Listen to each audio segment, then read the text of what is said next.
thinking a lot about discomfort. Not necessarily physical discomfort, although that might, play a role too, but more emotional discomfort and how much of parenting might actually be shaped by our relationship to that discomfort. Because I've started noticing something in myself. Sometimes when my daughter cries, I react automatically, not thoughtfully, not intentionally, automatically. I shush her immediately. I rush to stop the crying. I try to fix it as fast as possible. And one day I caught myself doing it, and I had this uncomfortable realization. I wasn't always responding to her discomfort. Sometimes I was responding to mine. I was afraid of the feeling her crying created inside of me, the overstimulation, the tension, the helplessness. And I started wondering, how often does that shape the way that we parent? Because I don't think this only shows up in small moments. I think it influences huge decisions too. For example, I was terrified to wean breastfeeding, not because I thought it was wrong, not because I didn't think it was time, but because of what it meant for me. More crying, more disrupted sleep, more resistance. See, I was feeding her to sleep, so she had that very strong association of she needed to nurse in order to fall asleep. So the idea of breaking that, I was not looking forward to it. I didn't want more discomfort, And eventually, the overnight feeds got so out of control that I knew something had to change.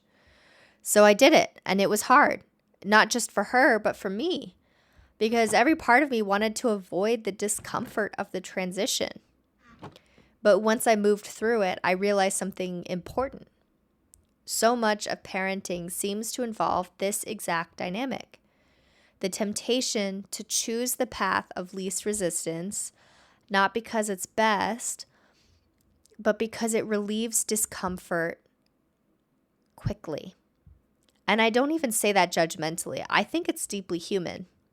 I think most of us are constantly trying to regulate ourselves.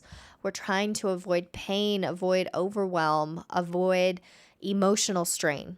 And children, especially young children, bring all of that to the surface because they are pure emotion, pure need, pure expression. They don't hide their discomfort. They don't intellectualize it. They just feel it, and they feel it fully. And if we are uncomfortable with discomfort, their emotions can start to feel threatening. Not because we don't love them, but because their feelings activate something in us. Stress, fear, overstimulation, loss of control. And when I wake up enough to notice that happening, when I step outside the automatic reaction, I become a different kind of parent, a more responsive one. I actually look at her. I slow down enough to ask, what does she actually need right now? Instead of, how do I make this stop? And that distinction feels really important to me because I think there's a lesson buried deep inside parenthood, when I honestly don't know if I would have learned otherwise.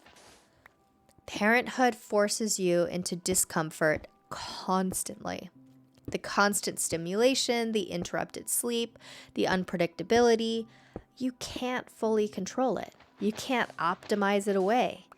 And I think that's part of what changes you, because eventually you realize that the goal isn't to eliminate discomfort. It's to become someone who can stay present inside of it. And I wonder how much of life is actually shaped by this dynamic. How often do we choose the easier path simply because we're trying to avoid difficult feelings in parenting, in relationships, in conflict?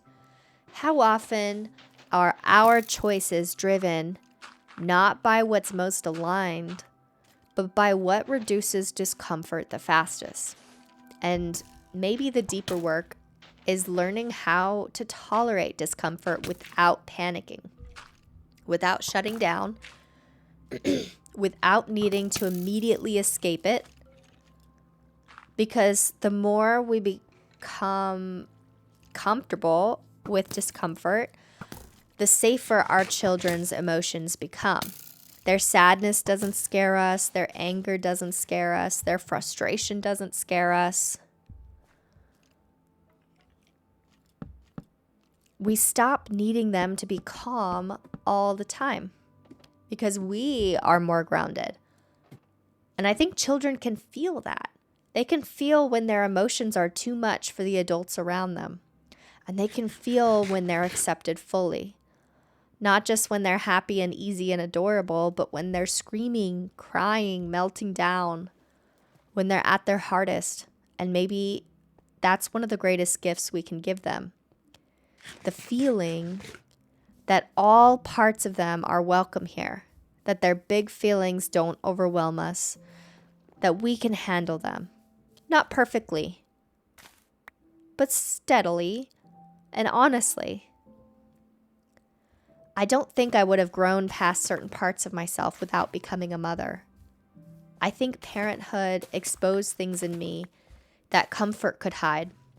Patterns, avoidance, fear. And in doing that, it forced growth. Not all at once, and definitely not gracefully, but persistently, over and over again. Because every day, there's another opportunity to choose presence over avoidance. To stay instead of escape. To breathe instead of react. And maybe that's the real lesson of parenthood. Not raising perfect children, but allowing ourselves to be transformed by loving someone enough to stay present through the discomfort.